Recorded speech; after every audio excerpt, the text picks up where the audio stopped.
அடுத்ததாக வாழ்த்துரை வழங்க தவத்திரு விஜயானந்த சுவாமிகள் திருமூலர் ஆசிரம் அமெரிக்காவிலிருந்து வருகை தந்திருக்கிறார்கள். நம்முடைய திருவாசக மாநாட்டிற்காக அமெரிக்காவிலிருந்து வருகை தந்திருக்கின்ற தவத்திரு விஜயானந்த சுவாமிகள் திருமூலர் இருக்கை அவர்கள் இப்பொழுது நமக்கு வாழ்த்துரை வழங்குவார்கள். வாகர்த்தௌ விவ சம்பிரக்தௌ வாகர்த்தோ பிரதிபத்தையே ஜகதः பிதரௌ வந்தே பார்வதி பரமேஸ்வரௌ. யுதயே சர்வவித்யானாம் விஷஜே பவரோகிணாம் குரவே சர்வலோகானாம் தட்சிணாமூர்த்தயே நமः. தேவர் குறளும் திரு நான்மறை முடிவும் மூவர் தமிழும் முனி மொழியும் கோவை திருவாசகமும் திருமூலர் சொல்லும் ஒரு வாசகம் என்று உணர். அதாவது திருவாசகமும் திருமூலர் சொல்கிறதும் ஒன்றே தான் அப்படின்னு அதற்கு நமக்கு சான்றுகள் உள்ளன. உதாரணமாக ஐயா சொன்னாங்க, உபதேசம் சொல்லி ராஜேந்திரன் ஐயா. அந்த திருமூலர் உபதேசத்தில் முதல் பாடலாக விண்ணின்றெழுந்து, ஆகாயத்திலிருந்து எங்கேருந்து வர்றாரு, விண்ணின்றெழுந்து வினை கீழாய், விண்ணின்றெழுந்து வினை கீழாய் தன் நின்ற தாளை தலைக்காவல் முன்வைத்து. சுவாமி அங்கேருந்து வர்றார். என்னுடைய வினை கீழாய், என்னுடைய கர்ம வினைகள் எப்படியோ அதற்கு ஈடாக எனக்கு உடம்பு கொடுத்து இந்த உலகத்தை படைத்து இதில் என்னுடைய கர்ம வினைகளை நான் அனுபவித்து அந்த வினைகளை தீர்த்து மும்மலங்களை அகற்றி தனு கரண புவன போகம் என்ற நான்கையும் எனக்கு அளித்து இறைவன் என்னை இங்கு அனுப்பி வைத்து தன் நின்ற தாளை தலைக்காவல் முன்வைத்து. சுவாமி காத்துக்கிட்டு இருக்காரான். இவனுக்கு எல்லாம் கொடுத்து அனுப்பிச்சிட்டோம், ஆனால் இவன் சொன்னபடி செய்கிறானா இல்லையான்னு சொல்லி பக்கத்துலேருந்து பாதுகாக்கிறார். இன்றைக்கி இங்கே திருவாசகம் திருவிழா நடக்குது, இங்கே வர்றானா இல்லை சினிமா கூட்டம் நல்ல பெரிய சினிமாலாம் போட்டிருக்காங்க அங்கே போகிறானான்னு சுவாமி காக்கிறார். நம்ம தலை நின்ற தலைக்காவல் முன்வைத்து அப்புறம் என்ன பண்ணுறாராம், சுவாமி உள்ளே போகிறார். என்ன உள்ளே போய் என்ன செய்கிறார், உருக்கிறார். ஒன்னின்று உருக்கி தன்னின்ற தலைக்காவல் தன்னின்ற தாளை தலைக்காவல் முன்வைத்து ஒன்னின்று உருக்கி ஓர் ஒப்பிலா ஆனந்த கண்ணின்று கொடுத்து அந்த களிம்பு அறுத்தானே அப்படிங்கிறது. இதை சாமி சொல்கிறார். யார், திருமூலர். இதே கருத்தை நம்முடைய மணிவாசக பெருமானும் கூறுகிறார். வான் பழித்து மண் புகுந்து. அப்புறம் என்ன பண்ணுறாராம், திருமூலர் சொன்ன மாதிரி விண்ணின்று எழுந்துங்கிற மாதிரி இவர் வான் பழித்து மண் புகுந்து ஊன் பழித்து. என்னது ஊன் பழித்து? எப்படி திருமூலர் உள்ளத்தில் புகுந்தாரோ அதே போல் மணிவாசகரும் கூறுகிறார். ஊன் பழித்து உள்ளம் புகுந்து ஆட்கொண்ட வள்ளல். ரெண்டு பேரும் ஒரே கருத்தை தானே சொன்னாங்க. ஔவையார் அதே தான் சொன்னார். இப்போ நம்முடைய மணிவாசக பெருமான் இதிலிருந்து ஒருபடி மேலாக செல்கிறார். எப்படி செல்கிறார் என்றால், இருவரும் திருமூலரும் திரு மாணிக்கவாசக பெருமானும் இறைவனை விண்ணிலிருந்து மண்ணிற்கு இறக்கி கொண்டு வருகிறார்கள். அதன் பின் எவ்வாறு அந்த பரம்பொருள் அவர்களுக்கு அருள் செய்தது என்பதை விளக்குகிறார்கள். ஆனால் மாணிக்கவாசக பெருமான் ஒருபடி மேலே சென்று அவரை தனக்கு மட்டும் வைத்து கொள்ளாமல் இந்த மண்ணிற்கு கொண்டு வந்து ஒரு குறிப்பிட்ட இடங்களுக்கு கொண்டு செல்கிறார். அந்த குறிப்பிட்ட இடங்கள் எவை என்றால், இதை கொஞ்சம் கவனமாக கேளுங்க. மாணிக்கவாசகர் பிறந்த தலம் எது? மாணிக்கவாசகர் பிறந்த தலம் எங்கே? திருவாதூர். இது பக்கம் மதுரை பக்கம் இல்லையா? மதுரை பக்கம் இல்லைங்களா? அவர் எங்கே பணிபுரிந்தார்? எங்கே பணிபுரிந்தார் தெரியாதா? மாணிக்கவாசகர் எங்கே பணிபுரிந்தார்? மதுரையில் பாண்டிய மன்னனிடம் மந்திரியாக இருந்தார் தானே. பணிபுரிந்த இடம் மதுரை, தென்னாடு. அதற்கப்புறம் அவருக்கு திருவடி தீட்சை கிடைத்தது திருப்பெருந்துறை. இறைவனுடன் அவர் ஒன்று சேர்ந்தது சிதம்பரம். சரிங்களா? இதுதான் முக்கியமான மணிவாசகருடைய வாழ்க்கையில் முக்கியமான இடம்பெற்ற இடங்கள். விண்ணிலிருந்து இறைவன் வருகிறார், மண்ணுக்கு கொண்டு வருகிறார், பின் மதுரைக்கு கொண்டு செல்கிறார், பின் திருப்பரந்துரை கொண்டு வருகிறார். இந்த பாட்டை கேளுங்க. விண்ணாளும் தேவர்க்கு மேலான வேதியனை, மேலான வேதியனை, விண்ணாளும் தேவர்க்கு மேலான வேதியனை, மேலான வேதியனை. விண்ணிலிருந்து கொண்டு வர்றார். எங்கே கொண்டு வர்றார்? இப்போ மண்ணாளும் மன்னவர்க்கு மாண்பாகி நின்றானை, மண்ணாளும் மன்னவர்க்கு மாண்பாகி நின்றானை, மண்ணுலகு கொண்டு வந்து விட்டார். அப்புறம் எங்கே கொண்டு போகிறாரு? தன்னார் தமிழ் அழிக்கும் தன்பாண்டி நாட்டானை, தன்பாண்டி நாட்டானை. அவர் வேலை செஞ்ச இடம் அங்கே கொண்டு போயிட்டார். அடுத்தாப்புல எங்கே கொண்டு வரணும்? திருப்பரந்துரை.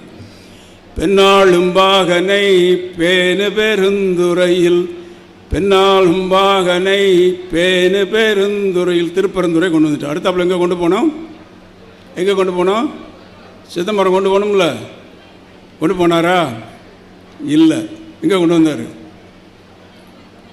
பெண்ணாளும் பாகனை பேணு பெருந்துறையில், கண்ணார் கடல் காட்டி நாயேனை ஆட்கொண்ட, நாயேனை ஆட்கொண்ட அண்ணாமலையானை பாடுதுங்கானம்மானாய், அண்ணாமலையானை பாடுதுங்கானம்மானாய். சாமி எங்கே கொண்டு போகிறாரு?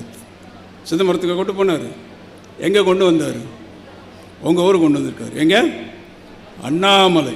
கண்ணார் கடல் காட்டி நாயேனை ஆட்கொண்ட அண்ணாமலையானை பாடுதுங்கானம்மானாய். அப்படியாக மணிவாசக பெருமான் இறைவனை விண்ணிலிருந்து மண்ணிற்கு இறக்கி மதுரை கொண்டு சென்று, பின் திருப்பரந்துரை கொண்டு சென்று திருவண்ணாமலை கொண்டு வந்தார். யார்? மாணிக்க வாசகர் இறைவனை எங்கே கொண்டு வந்தார்? எங்கே கொண்டு வந்தார்? திருவண்ணாமலை கொண்டு வந்தார். ஆனால் மாணிக்க வாசகரையே திருவண்ணாமலை கொண்டு வந்தது யார்? உங்கள் சிவகுமார் ஐயா. அந்த மாணிக்க வாசகரையே திருவண்ணாமலைக்கு கொண்டு வந்தது மட்டுமல்லாமல், ஆண்டுதோறும் நீங்கள் இங்கு இந்த திருவண்ணாமலை தீபம் என்ற பெருவிழா எடுப்பது போல் சென்ற ஆண்டிலிருந்து மாணிக்க வாசகருக்கு இப்பொழுது பெருவிழாவும் எடுத்து வருகிறார். மாணிக்க வாசகரை திருவண்ணாமலைக்கு கொண்டு வந்து விழா எடுத்த பெருமை திரு சிவகுமார் ஐயா அவர்களை சாரும். நான் பௌதிகத்துறையில் இன்னும் பணிபுரிகிறேன். பௌதிகத்துறையில் குறிப்பாக மருத்துவ சிகிச்சை, கேன்சர் ட்ரீட்மெண்ட் என்று சொல்லக்கூடிய ரேடியேஷன் ஃபிசிக்ஸ் என்று சொல்லுவார்கள், அதில் நான் இன்னும் பணிபுரிகிறேன். எனவே இந்த மெய்ஞானமும் விஞ்ஞானமும் மாணிக்க வாசகரின் திருவாசகத்தில் எங்கு சேருகின்றன? இப்பொழுது ஒன்று நீங்கள் புரிந்து கொள்ள வேண்டும். நம்மளுடைய மெய்ஞானத்தை நிரூபிப்பதற்கு விஞ்ஞானம் தேவையில்லை. மெய்ஞானத்தை நிரூபிப்பதற்கு விஞ்ஞானம் தேவையில்லை. இருந்தாலும் இருப்பினும் ஒரு சில கத்துக்குட்டிகள் 2 வருடம் கல்லூரி சென்றுவிட்டு சிவபெருமானவர் நடராஜர் இவர் என்று தவறான கருத்துக்களை பரப்பி வருகிறார்கள். அவர்களின் கவனத்திற்கும் வரும் தலைமுறை விஞ்ஞான ரீதியாக படித்து வருவதால் அவர்களின் கவனத்திற்கும் இந்த கருத்தை நாம் நிச்சயமாக கொண்டு செல்ல வேண்டும். நாம் வாழும் பூமி என்பது, இந்த பூலோகம் என்கிற பூமி சூரிய மண்டலத்தில் ஒரு சிறு பகுதி. எந்த அளவுக்கு சிறு பகுதி என்றால், இந்த சூரிய மண்டலத்தை நீங்கள் ஒரு பெரிய கால்பந்து மைதானமாக தாங்கள் கற்பனை செய்து கொண்டால், இந்த சூரிய மண்டலம் ஒரு கால்பந்து மைதானம் என்று கற்பனை செய்து கொண்டால், அந்த கால்பந்து மைதானத்தின் நடுவில் ஒரு கால்பந்தை வைத்தால் அதுதான் சூரியன். இந்த மைதானம் சூரிய மண்டலம், அது நடுவில் அந்த கால்பந்து, அதுதான் சூரியன். இப்போ அதிலிருந்து ஒரு 100 அடி தள்ளி, நீங்கள் உங்கள் ஊரில் சொல்லுவீங்களா மல்லாட்டம்? மல்லாட்டம் என்னது? மல்லாட்டம்னா என்ன? நிலக்கடலை. எங்கள் ஊரில் எல்லாம் நான் மதுரைக்காரன், வேர்க்கடலைன்னு சொல்லுவோம், இல்லை நிலக்கடலைன்னு சொல்லுவோம். சில ஆண்டுகளுக்கு முன்பாக, ஒரு 15 ஆண்டுகள் இருக்கும், இங்கே அருகில், உங்கள் ஊருக்கு மிக அருகில் கலசபாக்கம் என்ற ஒரு ஊர் உள்ளது. அதன் பக்கத்தில் பூண்டி என்று மற்றொரு ஊர் உள்ளது. அங்கு பூண்டி சுவாமி என்ற ஒரு பெரிய ஞானி இருந்தார், அவதூத்த ஞானி. யாராருக்கு பூண்டி சாமியை பற்றி தெரியும்? கை தூக்குங்க. போயிருக்கீங்களா அவர் சமாதிக்கு? பெரிய சுவாமி. அந்த பூண்டி சுவாமி அவருடைய நேரடி சீடர்கள் ஒரு 108 அவர்கள் தங்களுடைய அனுபவத்தை ஒரு புத்தகமாக பகிர்ந்து அதை ஆந்திராவில் உள்ள ஒரு நண்பர் தமிழ் வடிவில், புத்தக வடிவில் அதை ஏற்றினார். அந்த புத்தகத்தை என்னிடம் கொடுத்து இதை ஆங்கிலத்தில் மொழிபெயர்த்து கொடுங்கள் என்றார். நான் அதை முயற்சி செய்யும்போது 3வது அத்தியாயத்தில் எனக்கு தடங்கள் வந்து விட்டது. அப்படியே ஸ்டக் ஆகிட்டேன். இங்கிலீஷில் சொல்லுவாங்க, ஸ்டக் ஆகிட்டேன். ஏனென்றால் ராதாகிருஷ்ணன் என்று அவருடைய சீடர் மணியக்காரர் இருந்தவர் பக்கத்தில், அவர் சுவாமி கிட்ட ரொம்ப நெருக்கம். சுவாமி அவருக்கு என்ன செய்யணும்னு சொல்லுவார். ஒரு முறை இந்த மணியக்காரர் ராதாகிருஷ்ணன் சுவாமியிடம் சென்றபோது, அது என்னங்க மல்லாட்டம் தொழும்பு எழுதி கடாஸ் அப்படின்னு அந்த புத்தகத்தில் போட்டிருக்கு. என்ன போட்டிருக்கு? அது என்ன மல்லாட்டம் தொழும்பு எழுதி கடாஸ். எனக்கு மல்லாட்டம் தொழும்பும் புரியல, எழுதி கடாஸுங்கிறதும் புரியலை. என்னடா செய்கிறேன்னு சொல்லி ஒரு ராதாகிருஷ்ணன் நான் ஃபோன் பண்ணி கேட்டேன், ஐயா மல்லாட்டம்னா இங்கே வந்து வேர்க்கடலை நிலக்கடலை, எழுதி கடாசுனாக்க ரிசைன் பண்ணிட்டு வா நீ அப்படின்னு சொல்லி சுவாமி சொல்வார். எனவே அவர் சொல்லியபடி அவர் பதவியை ராஜினாமா செய்தார். அவர் ராஜினாமா செய்த 2 மாதத்திற்குள் அந்த டிபார்ட்மெண்ட்லேயே பெரிய பிரச்சனையெல்லாம் வந்து சுவாமி சொல்லி ஒரு ராஜினாமா செய்தனால் அவர் தப்பித்தார் என்ற சரித்திரம் உங்களுக்கு அங்கே கிடைக்கிறது. இந்த நான் கூறியபடி நீங்கள் ஒரு கால்பந்து மைதானமாக இந்த சூரிய மண்டலத்தை எடுத்துக்கொண்டால், நடுவில் அந்த கால்பந்து, அதிலிருந்து ஒரு 100 அடி தள்ளி ஒரு மல்லாட்டம் என்பதை வைத்தால் அதுதான் இந்த பூமியின் அளவு. சரி, அது பூமி. இந்த சூரிய மண்டலம் என்பது எப்படி? இந்த சூரிய மண்டலம் என்பது நாம் பால்வெளி கேலக்ஸி என்று சொல்லக்கூடிய இந்த மின்வெளி மண்டலத்தில் 1 கோடிக்கணக்கான சூரிய மண்டலங்களில் ஒன்று. இதற்கு உதாரணம் சொல்ல வேண்டுமென்றால் நீங்கள் கனடாவையும் அமெரிக்கா என்று சொல்லக்கூடிய இந்த நார்த் அமெரிக்கா கண்டம், வட அமெரிக்க கண்டத்தை எடுத்து அந்த கண்டத்தில் ஒரு மணல் அது கிரைன் ஆஃப் சாண்ட் என்று சொல்வார்கள். அந்த மணல் தூசு, அந்த மணல், ஒரு மணல் எடுத்துக்கின்னு வச்சுக்கோங்களேன், ஒரு சின்ன மணல், அவ்வளவுதான் அந்த சூரிய மண்டலம். ஒரு வட அமெரிக்கா அந்த கண்டத்தை எடுத்துக்கொண்டீர்களானால் அங்கே ஒரு சிறு மணலை வைத்து அதான் இந்த சூரிய மண்டலமான. அப்படி இந்த பால்வெளி மில்கிவே கேலக்ஸி என்று சொல்லக்கூடிய இந்த கேலக்சியில் பல கோடிக்கணக்கான சூரிய மண்டலங்கள் உள்ளன. இதேபோல் இந்த கேலக்ஸி என்று சொல்லக்கூடிய கேலக்சிகள், பல கோடிக்கணக்கான கேலக்சிகள் உள்ளன. ஏனென்றால் முன்பெல்லாம் ஒவ்வொரு கேலக்சியாக கண்டுபிடிக்கும் பொழுது அவர்கள் பல டெலஸ்கோப், அதாவது தொலைநோக்கி என்று சொல்லக்கூடிய டெலஸ்கோப்புகளை முதலில் அனுப்பியதுக்கு ஹபிள் டெலஸ்கோப், அதுக்கப்புறம் ஜேம்ஸ் வெப் டெலஸ்கோப், அதற்கப்புறம் அவர்கள் அனுப்பியது பல சேட்டலைட்டுகள், இந்த மாதிரி பிளாங்க் சேட்டலைட், இவையெல்லாம் அனுப்பி இந்த விண்வெளி எப்படி இருக்கிறது என்று ஆராய்ந்த பொழுது அவர்களுக்கு ஒரு கேலக்சி அல்ல, பல கோடிக்கணக்கான கேலக்சிகள் கிடைத்தன. அவர்கள் அதற்கு எண்கள் கொடுத்தார்கள், பெயர் கொடுக்க முடியவில்லை.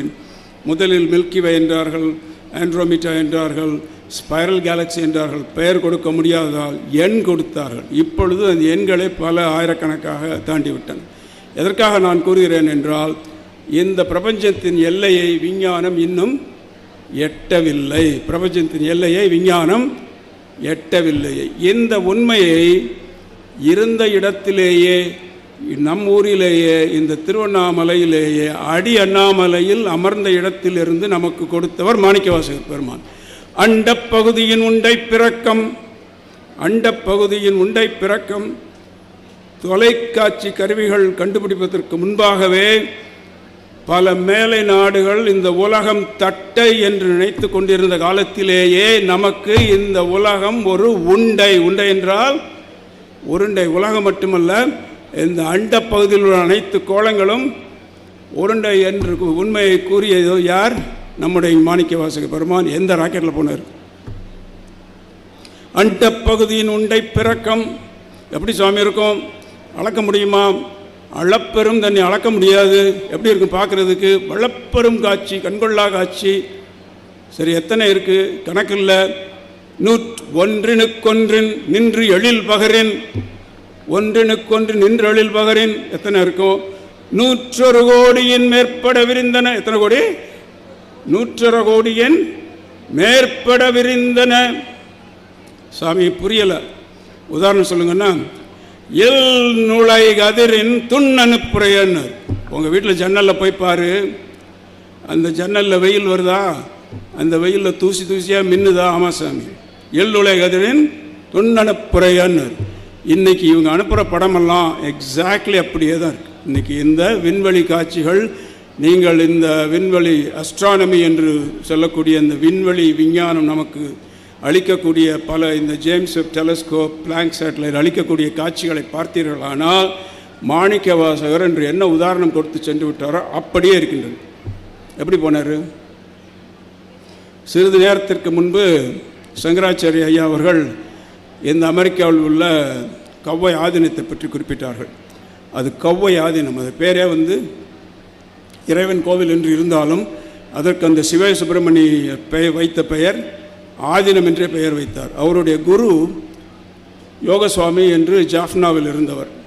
அவர் இருந்த இடத்திலேயே அண்டச்சராச்சரம் எல்லாம் சிவசிவா, அண்டச்சராச்சரம் எல்லாம் சிவசிவா, என் அகத்தினுள்ளே கண்டு கொண்டேன் சிவசிவன்னர். எங்கே பார்த்தாராம்?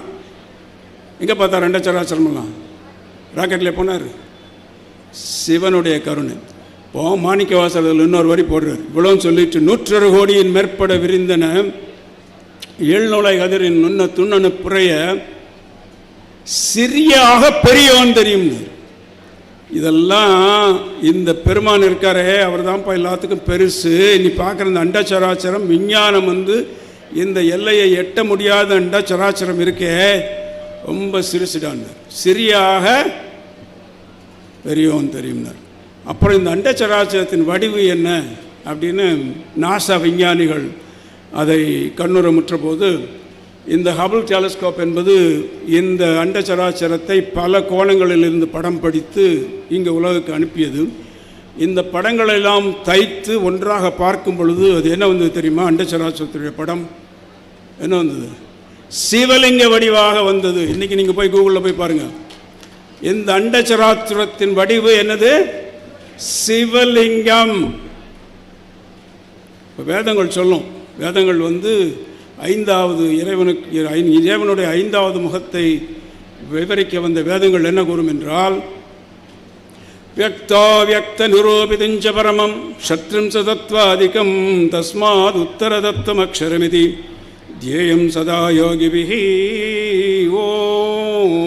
ஓங்காராதி சமஸ்த மந்திர ஜனகம் சூக்ஷ்மாதி சூக்ஷ்மம் பரம் வந்தே பஞ்சமமேஸ்வரஸ்ய வதனம் வியாபிதேஜோமயம் என்று கூறும். அதுக்கு என்னவென்றால், ஒன்றுமற்ற வெட்ட வெளியாக இருந்த இந்த பராத்பர பரமேஸ்வராகிய இறைவன் உருவமற்று அருவமாக இருந்த வெட்ட வெளியாக இருந்த பராத்பர பரமேஸ்வரர் சத்ரிம்ச தத்துவாதிகம் 36 தத்துவங்களாக 36 தத்துவங்கள் என்று நாம் சைவ சித்தாந்தத்தில் கூறுவோம்.